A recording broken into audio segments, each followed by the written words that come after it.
नमस्कार दोस्तों, आपको पुनः स्वागत है आपके अपने YouTube channel math with Kundan sir पे। जैसा कि देखिए, हम लोग नंबर सिस्टम पढ़ रहे हैं और नंबर सिस्टम में हम लोग नंबर ऑफ डिजिट के कंसेप्ट को पढ़ रहे थे।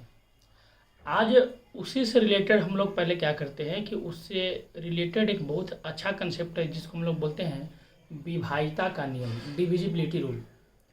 तो सबसे पहले हम लोग डिविजिबिलिटी रूल को समझ लेते हैं, क्योंकि हम लोग नंबर ऑफ डिजिट में जब क्वेश्चन को और आगे पढ़ने वाले हैं तो उसमें इसका बहुत ज़्यादा यूज आने वाला है। तो सबसे पहले हम लोग इस रूल को समझते हैं। ये रूल बहुत ज़्यादा इम्पोर्टेंट है और इस रूल से बहुत ही छोटे छोटे क्वेश्चन और बहुत ही अच्छे अच्छे क्वेश्चन भी पूछे जाते हैं आपके एग्जाम में।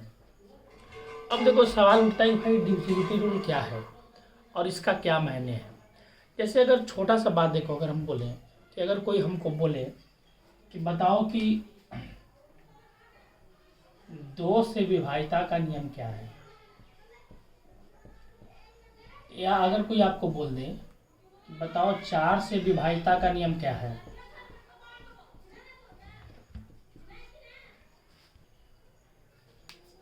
अगर देखो कोई बोले कि बताओ 8 से विभाज्यता का नियम क्या होगा, पहले छोटे छोटे बात को आप समझिए।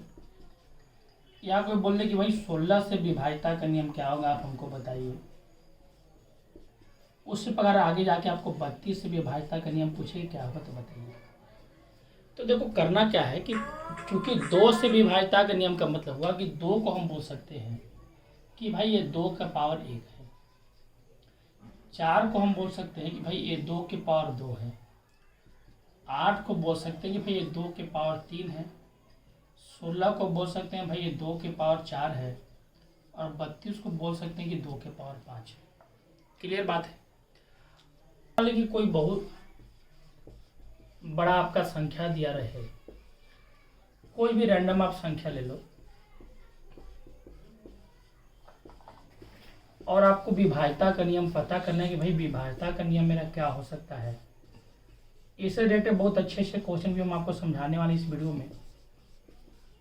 तो मान लो कि बहुत सारे हम रैंडम कोई संख्या ले लिए और हमको पता करना है कि बताओ ये 2 से विभाजित होगा कि नहीं। इसको पता करना है कि भाई 4 से पूर्ण रूप से विभाजित होगा कि नहीं। इसको पता करना है कि 8 से पूर्ण रूप से विभाजित होगा कि नहीं। और इसको पता करना है कि 16 से विभाजित होगा कि नहीं।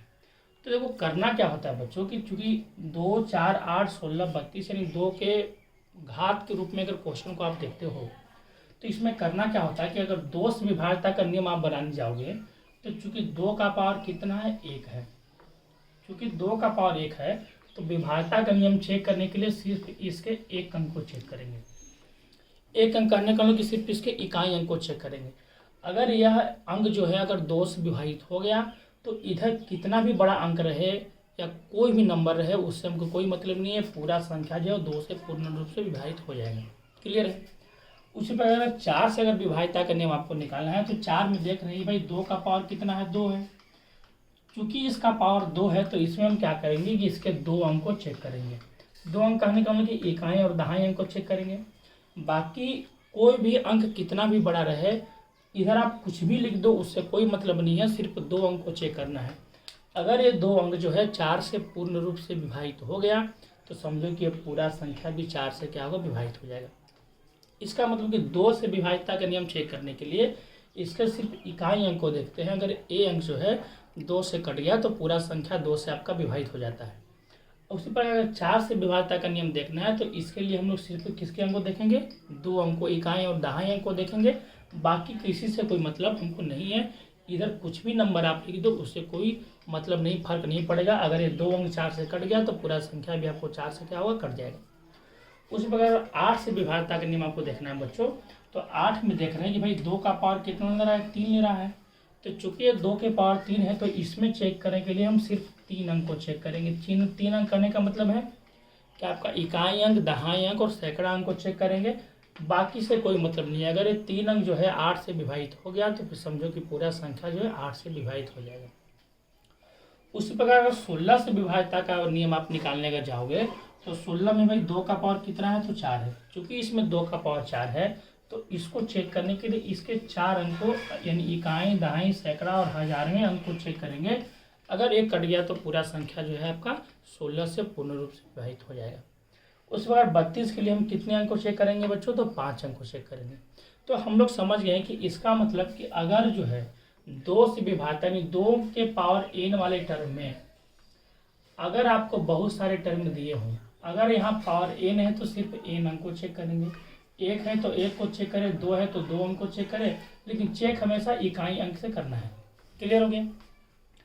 ये तो आपका 2 के विभाज्यता का नियम हो गया, यानी 2 का सीखे हम लोग, 2 का सीखे, 4 का सीखे, 8 का सीखे, 16 का सीखे और 32 का सीखे। 2 के लिए बताएं कि सिर्फ 1 अंक को चेक करते हैं, अगर 1 अंक 2 से कट गया तो पूरा संख्या 2 से कट जाएगा। 4 से बताएं कि इसके लिए इकाई और दहाई अंक को चेक करेंगे, बाकी से कोई मतलब नहीं है। इकाई और दहाई अंक अगर 4 से कट गया तो पूरा संख्या 4 से विभाजित हो जाएगा। उस अगर 8 के लिए बोले कि भाई इसमें कितने अंक को चेक करते हैं, इकाई दहाई और सैकड़ा 3 अंक को चेक करते हैं। अगर ये 3 अंक जो है 8 से विभाजित हो गया तो पूरा संख्या आपका 8 से क्या हो जाएगा, विभाजित हो जाएगा। 16 के लिए बताएं कि 16 के लिए भाई बच्चों क्या करते हैं हम लोग, अंतिम 4 अंक इकाई दहाई सैकड़ा और हजारवें अंक को चेक करते हैं। अगर ये 4 अंक 16 से विभाजित हो गया तो समझो पूरा संख्या जो है 16 से पूर्ण रूप से विभाजित हो जाएगा। और 32 के लिए 5 अंक को चेक करते हैं। ये आपका 2 से रिलेटेड हो गया। अगर हम इससे और क्वेश्चन को समझें तो और हम लोग क्या किए कि भाई 2 के पावर n वाले विभाज्यता को समझें।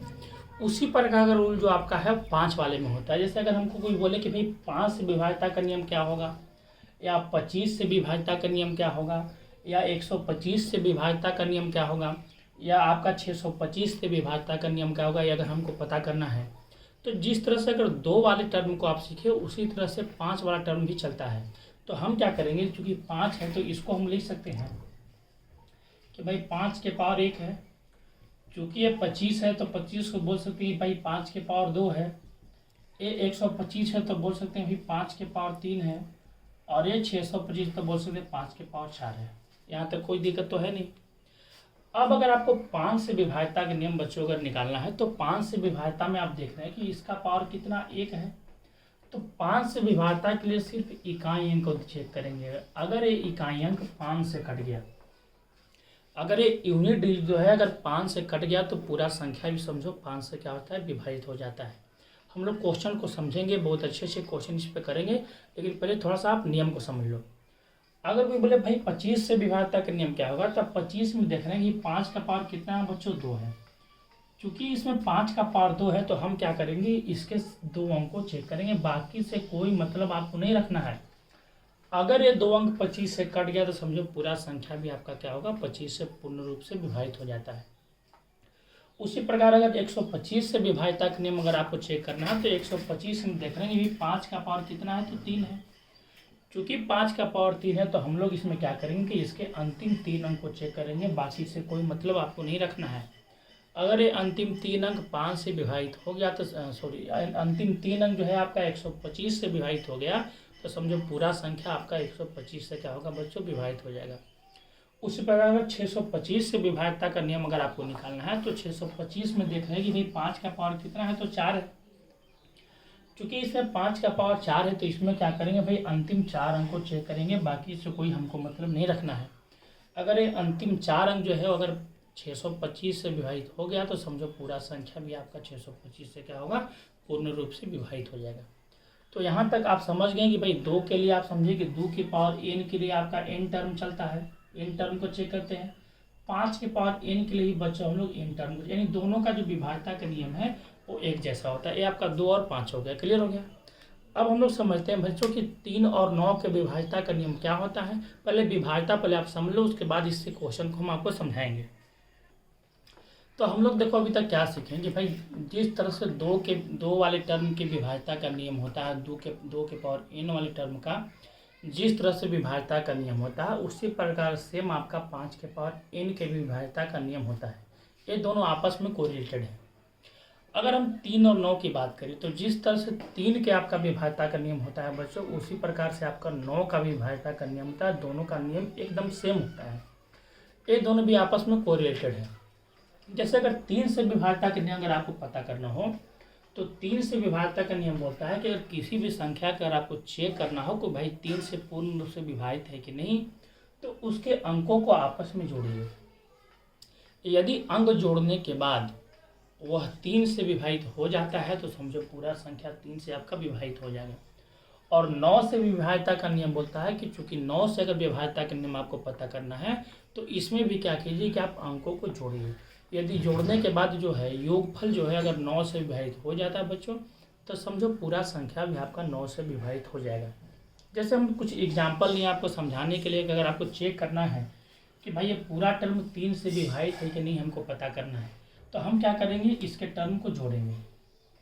2 तरीका देखो, पहले तो है कि आप जोड़ लो भाई, 5 4 9, 9 9 18 होगा, 18 6 बच्चों कितना होगा, 18 और 6 आपका 24 हो जाएगा, और 24 और 8 कितना होगा, 32 होगा। 32 हुआ। अगर आपको अभी भी पता नहीं है तो फिर क्या करोगे, फिर इसको आप जोड़ दो। आप बार बार जोड़ सकते हो छोटा करने के लिए, तो जोड़ोगे भाई तो 3 और 2 कितना हो गया, 5 हो गया। चूंकि 5 3 से पूर्ण रूप से विभाजित नहीं है तो हम बोलेंगे भाई ये पूरा संख्या भी 3 से पूर्ण रूप से विभाजित नहीं होने वाला है। क्लियर है। अगर आपको इसको चेक करना है कि भाई ये 3 से विभाजित है कि नहीं, तो आप क्या करोगे कि भाई जोड़ोगे, 9 2 11 होगा, 11 और 6 कितना होगा, 17 होगा, 17 और 7 कितना होगा बच्चों, 17 और 7 आपका 24 हो जाएगा। अगर इस 24 को फिर अगर आप ऐड करो तो 4 और 2 6 आता है। 6 चूंकि 3 से पूर्ण रूप से विभाजित है तो हम बोलेंगे पूरा संख्या 3 से क्या होगा, विभाजित हो जाएगा। उसी पर अगर इसमें आता हो तो इसमें अगर जोड़ते हो तो हम बोलोगे 8 7 कितना है, 15 है, 15 6 21, 21 और 9 कितना होगा, 30, 30 और 8 कितना होगा, 38, 38 को अगर आप जोड़ते हो तो 8 3 11 आता है। 11 को अगर फिर आप ऐड कर दो तो 1 और 1 2 होता है। चूंकि 2 3 से विभाजित नहीं है तो बोलेंगे पूरा संख्या 3 से विभाजित आपका नहीं होने वाला है। उसी प्रकार इस एग्जाम्पल को हम देखें तो अगर इसको जोड़ेंगे तो भाई 8 1 9 9 6 15 होगा, 15 2 17 1 18 होगा। अगर इसको आप फिर ऐड कर लो, आप ऐड कर सकते हो छोटा करने के लिए, उसमें कोई डाउट नहीं है। तो 8 1 9 हो गया। चूंकि 9 जो है वो 3 से पूर्ण रूप से विभाजित है तो ये संख्या भी 3 से क्या होगा, विभाजित हो जाएगा। क्लियर हो गया। अब सवाल देखो क्या उठता है कि हम इतना जोड़ के नहीं, हम देखो ऐसे भी कर सकते थे क्वेश्चन को कि चूंकि हमको 3 से विभाजित करना है तो हम क्या करेंगे कि अगर हम जोड़ने जाते हैं तो देखो 5 4 कितना हुआ, 9, 9 3 से कट गया तो इसको हटा देंगे। डायरेक्ट वहाँ पे कर सकते हो आप। यहाँ 9 है, 9 भी 3 से कट जाएगा, इसको हटा देंगे। क्लियर हो गया। अब 6 है, 6 भी 3 से कट जाएगा, इसको भी हटा देते। बचा कितना, 8। आपको जोड़ना नहीं पड़ा, आप कैंसिल करते जाओ जो 3 से कट रहा है। तो जो भाई 3 से कटने वाला था उसको कैंसिल करते गए, कैंसिल करते बचा कौन, 8। 8 कभी 3 से कटेगा नहीं, ये मालूम है हमको। तो चूंकि ये कटेगा नहीं तो पूरा संख्या 8 से नहीं कटेगा। तो आप जोड़ के नहीं, यहीं पे कैंसिल भी कर सकते हो। अगर इसको भी देखते हैं आप तो चूंकि 9 जो है वो 3 से कट गया तो हटा देते हैं। 6 भी 3 से कट गया, इसको भी हटा दिए। 7 और 2 9, अगर ये दोनों जोड़े तो 9 भी 3 से कट गया, नहीं पूरा संख्या 3 से क्या हो जाएगा, कट जाएगा। तो आप ऐसे भी कर सकते हो। तो जिस तरह से 3 का नियम आप सीखे उसी तरह से नियम किसका होता है बच्चों, 9 का भी होता है। ठीक है। तो 9 को अगर आपको चेक करना है तो 9 में भी क्या करेंगे कि अंकों को आपस में क्या करेंगे, जोड़ेंगे। अगर जोड़ने के बाद अगर योगफल जो है 9 से कट गया तो पूरा संख्या आपका 9 से क्या है, कट जाएगा। तो अगर इसको चेक करो आप तो देखो क्या होगा, 6 3 9 9 9 18 होगा, 18 और 9 कितना होगा, 27 होगा बच्चों। अगर आपको फिर चेक है, अगर आपको लग रहा है कि भाई अब पता नहीं चला तो फिर आप इसको जोड़ सो, 7 और 2 9। चूँकि 9 9 से कट गया तो पूरा संख्या 9 से क्या होगा, विभाजित हो जाएगा। क्लियर है। इसको चेक करोगे तो देखो 3 2 5 है, 5 4 9 9 5 कितना होगा, 14 14 26 और 28। 28 को फिर आप ऐड कर सकते हो अगर मन है तो। 8 2 10, 10 कभी 9 से कटेगा नहीं तो ये संख्या आपका 9 से विभाजित नहीं होगा। क्लियर है। इस प्रकार अगर यहाँ आते हो तो भाई 7 5 12, 12 4 16, 16 और 6 कितना होगा, 22, 22 8 30 और 9 39। अगर इसको आप जोड़ दो तो 9 3 12 होगा। 12 कभी 9 से पूर्ण रूप से कटेगा नहीं तो ये संख्या आपका 9 से डिवाइड नहीं होगा। उम्मीद है कि आप बात समझ रहे होंगे। छोटा बात है लेकिन पहले इसको आप समझ लीजिए तभी आप अच्छे क्वेश्चन को समझ पाओगे। हम आपको बेसिक्स समझाना चाह रहे हैं ताकि आपको ये नहीं लगे भाई ये कंसेप्ट आप नहीं बताएं, यहाँ पे आप छोड़ दिए। तो हम सारे कंसेप्ट का आपको समझाते चल रहे हैं, उसके बाद ही अच्छे क्वेश्चन को आएंगे। अगर यहाँ देखो तो 3 और 2 5, 5 4 9, 9 7 16, 16 8 कितना होगा, 24, 24 और 30 होता है। 30 कभी 9 से कटेगा नहीं तो पूरा संख्या आपका 9 से डिवाइड नहीं होगा बच्चों। या आप ऐसे भी कर सकते थे कि आपको जोड़ने में अगर परेशानी है तो आप देखते जाओ कि कहाँ से आपका 9 से कटने वाला टर्म आ रहा है। तो देखो 6 और 3 9, 9 9 से कट गया तो आप यहीं पे इसको हटा देते। फिर देखो 9 9 से कट गया तो इसको भी हटा देते, आप यहीं पे कैंसिल कर लेते हैं। भाई 6 2 8 1 9, यहाँ भी कट गया, पूरा कट गया तो पूरा संख्या कट गया। तो आप ऐसे भी कैंसिल कर सकते हो, आपको जोड़ने का जरूरत नहीं है। तो आप क्या देखें, जिस तरह से 2 के पावर n का विभाज्यता का नियम चल रहा था और उसी प्रकार से 5 के पावर n के विभाज्यता का नियम चला। जिस प्रकार से 3 का विभाज्यता का नियम चल रहा है बच्चों, उसी प्रकार से किसका चल रहा है, तो 9 का विभाज्यता का भी नियम चल रहा है। अब जिस तरह से ये दोनों को रिलेटेड है, उसी प्रकार से 6 और 12 के विभाज्यता का नियम भी है जो बच्चों को रिलेटेड होता है। तो थोड़ा सा 6 और 12 के विभाज्यता के नियम को समझते हैं। उसके बाद देखिए हम वो चीज़ आपको बताएंगे जो आप कभी पढ़े नहीं होंगे, और बुक में भी है तो बहुत नॉर्मल तरीका से आपको दिया है, लेकिन हम बहुत डिटेल में आपको बताएंगे। अभाज्य संख्या के विभाज्यता का नियम क्या होता है, जैसे 7 के विभाज्यता का नियम, 11 के विभाज्यता का नियम, 13 के विभाज्यता का नियम, 17 के विभाज्यता का नियम, 19 के विभाज्यता का नियम, 23 के विभाज्यता, मतलब अभाज्य संख्या के विभाज्यता का नियम क्या होता है उसको हम समझाएंगे। क्योंकि हम लोग जब एक थ्योरी पढ़ेंगे शेषफल प्रमेय नंबर सिस्टम के अंतर्गत, तो हमको आगे बहुत ज़्यादा यूज आने वाला है ये सब टर्म। तो अब हम लोग समझते हैं 6 और 12 की विभाज्यता का नियम क्या होता है उसको समझते हैं। देखिए 6 और 12 का विभाज्यता का नियम किस प्रकार से को रिलेटेड है, इसको समझने के लिए देखो हम क्या करते हैं। कुछ नहीं, देखो बातें को आप जो कोई भी चीज़ है अगर आप कंसेप्ट जो है बहुत आसान से समझोगे, अगर सिंपल भाषा में समझोगे तो बहुत जल्दी आपको समझ में आता है। इसीलिए हम आपको क्या करें कि एक दूसरे को कोरिलेट करके समझा रहे हैं, ताकि आपको जो है बातें जो है बहुत आसानी से और सिंपल वे में समझ में आ जाए कि भाई विभाज्यता का नियम क्या होता है। जैसे अगर कोई बोले कि भाई 6 से विभाज्यता का नियम क्या होता है, तो अगर हम 6 को तोड़ें तो बोल सकते भाई 6 जो है 2 और 3 का गुणज है। 6 को हम बोल सकते हैं कि भाई 6 जो है किसका गुणज है, तो 2 और 3 का गुणज है।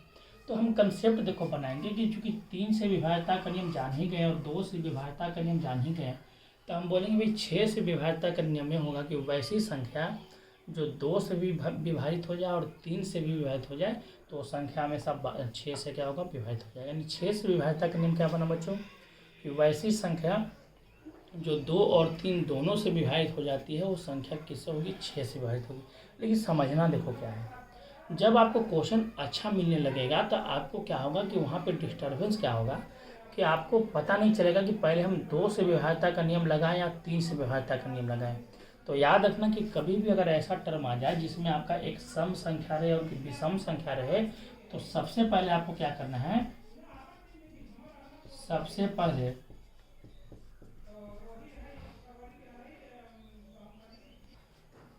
तो देखिए सबसे पहले हम क्या करेंगे, इस सम संख्या को चेक करेंगे। सबसे पहले याद रखना चेक किसको करना है, तो सम संख्या को चेक करना है। और इसके बाद आपको चेक करना है भाई, इसके बाद आपको विषम संख्या की विभाज्यता का नियम चेक करना है। ये आप ध्यान रखना। तो कभी भी अगर 2 और 3 से विभाज्यता का नियम लगाओगे तो सबसे पहले आपको 2 की विभाज्यता का नियम लगाना है, क्योंकि 2 एक सम संख्या है। और उसके बाद आपको 3 की विभाज्यता का नियम लगाना है। क्लियर हो गया। अगर 12 से विभाज्यता का नियम देखोगे तो 12 को देखो आप डिवाइड कर सकते हो भाई 2 गुने 2 गुने 3। चूँकि ये 2 और 2 एक साथ है तो हम बोलेंगे भाई 4 गुने 3। तो हम बोलेंगे कि 12 से विभाज्यता का नियम क्या होगा बच्चों, तो 12 से विभाज्यता का नियम होगा कि वैसी संख्या जो 3 और 4 दोनों से विभाजित हो जाए। ध्यान दें, वैसी संख्या जो 3 और 4 दोनों से विभाजित हो जाए वो संख्या आपको किससे विभाजित हो जाती है, 12 से विभाजित हो जाती है। लेकिन फिर अगर अब विभाज्यता का नियम आप लगाने जाओगे तो सबसे पहले हम क्या करेंगे कि चूंकि 4 सम है और 3 क्या है विषम में, तो सबसे पहले हम 4 की विभाज्यता का नियम को चेक करेंगे, उसके बाद हम 3 की विभाज्यता का नियम चेक करेंगे। तो उम्मीद है कि आप बात समझ रहे होंगे। अब देखो सवाल उठता है कि भाई इस पर क्वेश्चन क्या होता है, तो पहले हम कुछ क्वेश्चन को आपको समझाते हैं ताकि आप बात जल्दी से समझ जाओगे कि हम आपको बताना क्या चाह रहे हैं। तो देखो क्वेश्चन क्यों आते हैं पहले, जैसे देखो क्वेश्चन क्या है, पहले एकदम सिंपल क्वेश्चन से हम क्वेश्चन चालू करते हैं आपको बताने के लिए, ताकि धीरे धीरे चीज़ें आसान होगी और फिर आप बात को समझोगे। क्वेश्चन दे रहा है कि भाई 3, 6, 8 @ 7, 6, 4 3 से पूर्ण रूप से विभाजित है। ये जो संख्या है बच्चों 3 से पूर्ण रूप से विभाजित है, तो बोला कि @ का न्यूनतमन क्या होगा। हम अभी आपको 3 से विभाज्यता के नियम क्या बताएं कि 3 से विभाज्यता के लिए आप अंकों को जोड़ते हो, अगर जोड़ने के बाद 3 से कट गया तो पूरा संख्या आपको 3 से क्या होता है बच्चों, कट जाता है। तो अगर हम देखो बढ़ाने जाए तो हम क्या करेंगे कि जानते हैं कि 6 4 10 होगा, 6 और 4 जोड़े 10 होगा, 10 और 7 17 होगा, 17 और 8 बच्चों कितना होगा 25, 25 और 6 कितना होगा 31, और 31 और 3 कितना हो रहा है बच्चों 34 हो रहा है। एक बार और देख लो आप, 6 3 9 9 8 17, 17 7 कितना होगा 24, 24 36 और 4 34, 34 प्लस @ आ रहा है। ठीक है, अब चूंकि ये 3 से पूर्णतः विभाजित है तो हम देख रहे हैं भाई 34 तो कभी 3 से पूर्ण रूप से कटेगा नहीं। तो 34 से आगे तुरंत देखेंगे 34 से जस्ट कौन ऐसा संख्या है जो 3 से पूर्ण रूप से विभाजित है। तो 34 के बाद अगर 1 जोड़ेंगे तो 35 3 से कटता नहीं है। अगर 34 में अगर हम 2 जोड़ते हैं तो 36 जो है बच्चों 3 से पूर्ण रूप से विभाजित हो जाता है। यानी एट द रेट के बदले हम समझ गए कि यहाँ पे क्या रखना पड़ेगा, 2 रखना पड़ेगा। इसका मतलब कि एट द रेट का मान क्या होगा बच्चों, 2 होगा। और यही हमसे पूछ रहा था कि बताओ एट द रेट का मान क्या होगा। तो एट द रेट का मान न्यूनतम मान क्या होगा बच्चों, 2 होगा। न्यूनतम मतलब कि छोटा मान। आप बड़ा से बड़ा भी मान निकाल सकते हो। हम आपको आगे बताएंगे कि मैक्सिमम मान कैसे निकाला जा सकता है इसमें।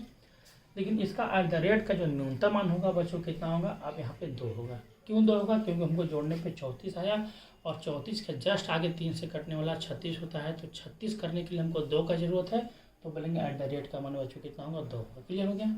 अब देखो अगला क्वेश्चन को लाते हैं। भाई अगला क्वेश्चन इसमें क्या होगा, जैसे देखिए क्वेश्चन और हम लेते हैं। अच्छा क्वेश्चन है, फिर इसको आप समझे। क्वेश्चन देखो दे रहा है कि 6 8 7 एट द रेट 9 7 6 H 2 एक संख्या है जो 12 से पूर्ण रूप से विभाजित है, 12 से पूर्ण रूप से डिविजिबल है। तो बोल रहा है कि 3 गुने एट द रेट प्लस 4 गुने H का न्यूनतम मान क्या होगा।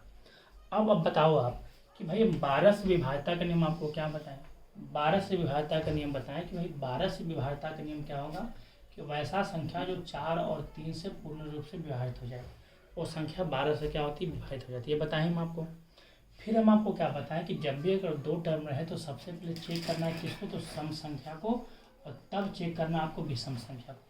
इसका मतलब कि सबसे पहले हम चेक करेंगे 4 से विभाज्यता का नियम, उसके बाद हम चेक करेंगे 3 से विभाज्यता का नियम। ये आपको ध्यान देना है।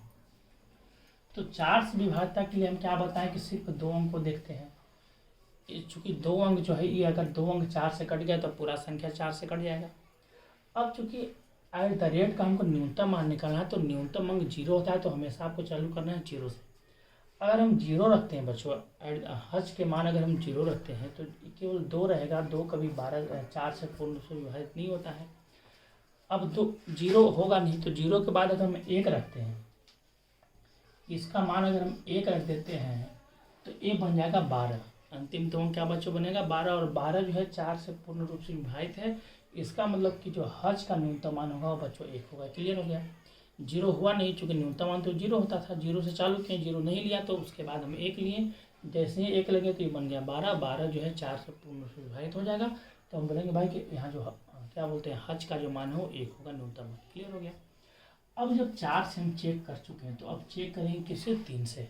तो जब 3 से चेक करने आएंगे तो 3 से विभाज्यता का नियम क्या बोलता है बच्चों कि अंकों को आपस में जोड़ दिए। अगर जोड़ने के बाद जो है संख्या जो है 3 से कट गया तो पूरा संख्या जो है आपका डिवाइड हो जाएगा। तो अगर हम चेक करेंगे तो भाई जोड़ेंगे तो क्या होगा, 2 और 1 3 हो गया, 6 3 9, 9 9 18, 18 7 25 हो गया, 25 और 7 बच्चों कितना हो गया, 25 7 32, 8 40 और 46 हो रहा है। ठीक है। 46 क्या 3 से कटता है, तो नहीं भाई 46 तो 3 से कटता ही नहीं है। तो 46 के आगे 3 से कटने वाला क्या है, तो 46 के आगे 47 भी 3 से नहीं कटेगा। 46 के आगे 48, 48 3 से कट जाएगा। इसका मतलब कि 46 को 48 करने के लिए हमको 2 चाहिए। तो बोलेंगे भाई यहाँ एट द रेट का मान क्या होगा, 2 होगा। आप फिर एक बार चेक कर लो। अगर 3 से चेक करना है तो देखो यहाँ से करोगे तो 2 और 1 3 कैंसिल हो गया, 6 भी कैंसिल, 7 भी कैंसिल, 8 भी कैंसिल, बचा 7 7 14 और 8 22। 22 कटता नहीं था तो 22 से आगे 24 कटता, तो हम यहाँ पे 2 दिए। इसका मतलब हम समझ गए कि भाई एट द रेट का न्यूनतम मान जो होगा बच्चों 2 होगा, और इसका जो है H का न्यूनतम मान 1 होगा। तो जब हम यहाँ पे हम पुट करने आएंगे तो 3 गुने एट द रेट का न्यूनतम मान बच्चों कितना आया, 2 आया, तो 2 रखेंगे, प्लस 4 गुने H का न्यूनतम मान कितना, 1 आया है। तो चेक करेंगे तो 3 दूनी 6 प्लस 4 यानी कितना आएगा बच्चों, 10 आएगा। यानी इसका आंसर 10 होगा। तो आप देख रहे हैं कि विभाज्यता का नियम का हम लोग कैसे यूज करते हैं और कैसे कैसे क्वेश्चन को हम लोग सोल्व कर रहे हैं। तो बात उम्मीद है कि आप बात को समझ रहे होंगे। इसी पे देखिए अगर एक क्वेश्चन और समझ लें हम लोग, चूँकि टाइम नहीं है अभी, क्योंकि हम लोग जो है 25 से 30 मिनट का वीडियो बना पाते हैं। तो जब अगले वीडियो में आएंगे तो इससे रिलेटेड और सारे क्वेश्चन को करेंगे। और जब विभाज्यता का नियम आप समझ जाओगे तो हम बताएं कि नंबर ऑफ डिजिट में विभाज्यता के नियम से रिलेटेड बहुत अच्छा क्वेश्चन पूछा जाता है। तो नंबर ऑफ डिजिट जो हम लोग 2 वीडियो अपलोड किए, एक और वीडियो अपलोड करेंगे विभाज्यता के नियम से रिलेटेड नंबर ऑफ डिजिट में क्वेश्चन क्या होता है। तो जब आप विभाज्यता के नियम सारा सीख लोगे तो आपको फ़ायदा क्या होगा कि जब शेषफल पर में पढ़ने जाओगे, रिमाइंडर थ्योरम जिसको बोलते हैं, नंबर सिस्टम में बहुत बेहतरीन कंसेप्ट होता है, तो उसमें आपको ये बहुत फ़ायदा करेगा। दूसरा फ़ायदा करेगा नंबर ऑफ डिजिट जब पढ़ने जाओगे तो नंबर ऑफ डिजिट में विभाज्यता के नियम से जो क्वेश्चन होगा वो आपको बहुत ज़्यादा इंपॉर्टेंट हो जाएगा बच्चों। तो चूँकि अभी हम आपको बताएं 2, 4, 8, 16 की विभाज्यता, फिर हम आपको बताएं 5, 25, 125, 625 का विभाज्यता, फिर हम आपको 3 और 9 का विभाज्यता बताएं, फिर हम आपको 6 और 12 का विभाज्यता बताएं। अगले वीडियो में जब मिलेंगे तो और जो विभाज्यता जो बचा हुआ है उसको पहले हम समझा देंगे, उसके बाद नंबर ऑफ डिजिट से रिलेटेड क्वेश्चन को हम आपको समझाएंगे, और जब नंबर ऑफ डिजिट समझ जाओगे तब फिर हम आपको रिमाइंडर थ्योरम चालू करेंगे बच्चों। तो उम्मीद है कि आपको वीडियो अच्छा लग रहा होगा और कम से कम अधिक से अधिक बच्चों को आप जोड़िए, क्योंकि अब जो कंसेप्ट चलने वाला है बहुत इंपॉर्टेंट कंसेप्ट चलेगा नंबर सिस्टम में, जो आपको बहुत ज़्यादा तकलीफ होता होगा, दिक्कत होता होगा। तो तब तक के लिए नमस्कार, धन्यवाद, थैंक यू।